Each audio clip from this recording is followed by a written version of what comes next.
Hi hello welcome to my channel. పెను సంచలనం సృష్టించిన ఢిల్లీ లిక్కర్ స్కామ్ కేసులో అరెస్ట్ అయిన బీఆర్ఎస్ ఎమ్మెల్సీ కవిత ఇప్పట్లో జైలు నుంచి బయటికి వచ్చే పరిస్థితులు మాత్రం అస్సలు కనిపించట్లేదు. జైలు నుంచి బయటికి రావడానికి బెయిల్ కోసం కవిత చేస్తున్న విశ్వ ప్రయత్నాలన్నీ అట్టర్ ఫ్లాప్ అవుతున్నాయి.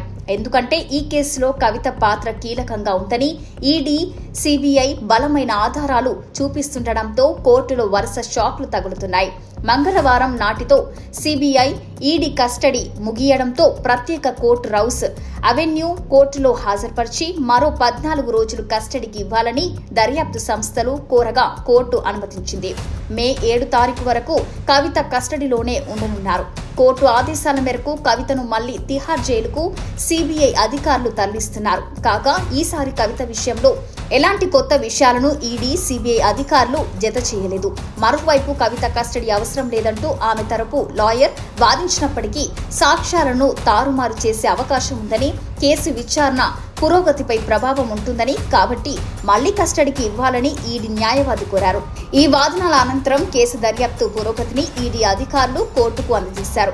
60 రోజుల్లో కవిత అరెస్టుపై త్వరలోనే ఛార్జిషీట్ సమర్పిస్తామని కోర్టుకు ఈడీ తెలిపింది.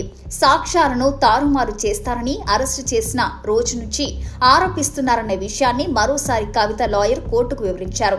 ఈడీ, సిబిఐ అధికారులు చెప్పినవే చెప్తున్నారని, కొత్తగా చెప్పేదేం లేదని కవిత లాయర్ న్యాయమూర్తికి చెప్పారు.